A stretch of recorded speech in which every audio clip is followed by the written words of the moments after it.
Long before the rise of empires, before written language carved its mark in clay, humanity discovered something that would forever change civilization.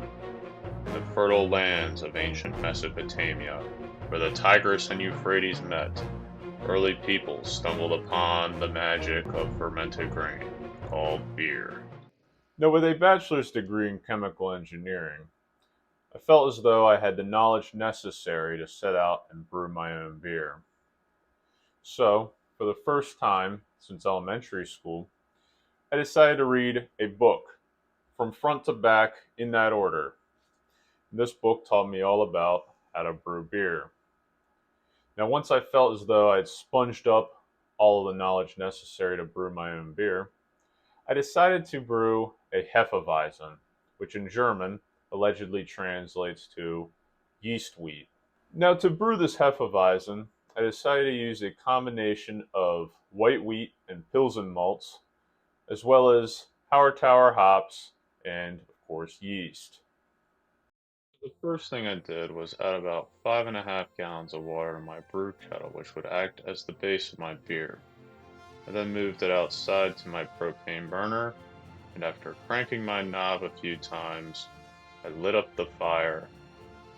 For those of you who don't know, the blue fire is actually hotter than the red fire. There is a reasoning for this.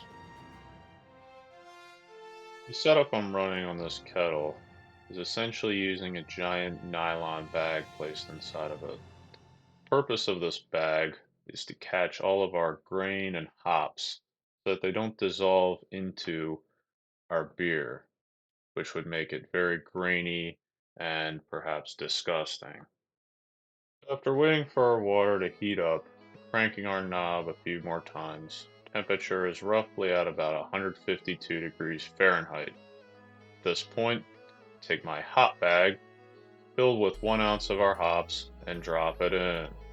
And then add our grain to the mixture, being careful to not leave any inside the bag as to waste it because we spent money on it.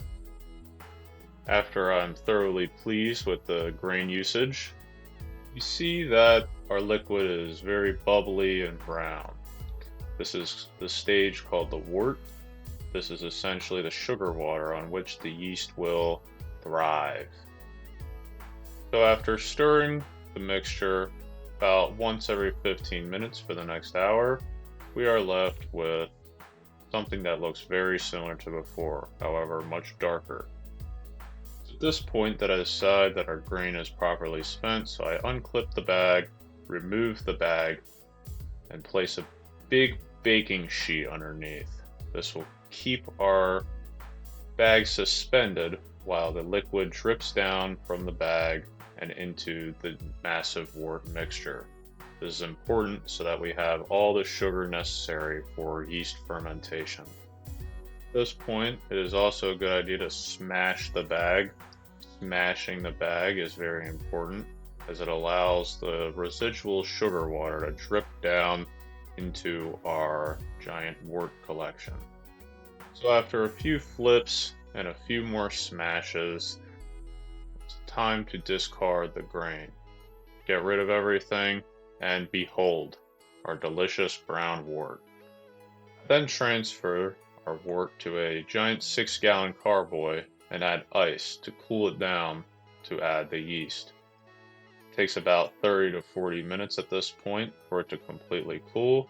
However, once we are done, I remove the giant glass container and get intimate with it, shaking it up to introduce oxygen, which is important as the yeast also require oxygen as fuel.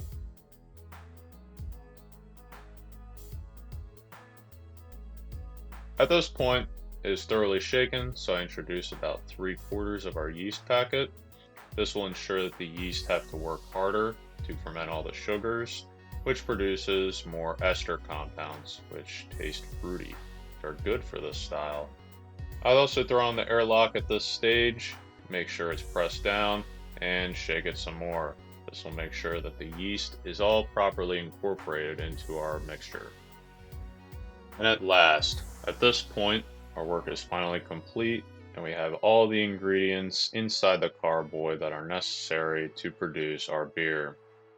I would like to thank you for watching this presentation by Hogan and stay tuned for episode 2, where we must bottle and drink our beer.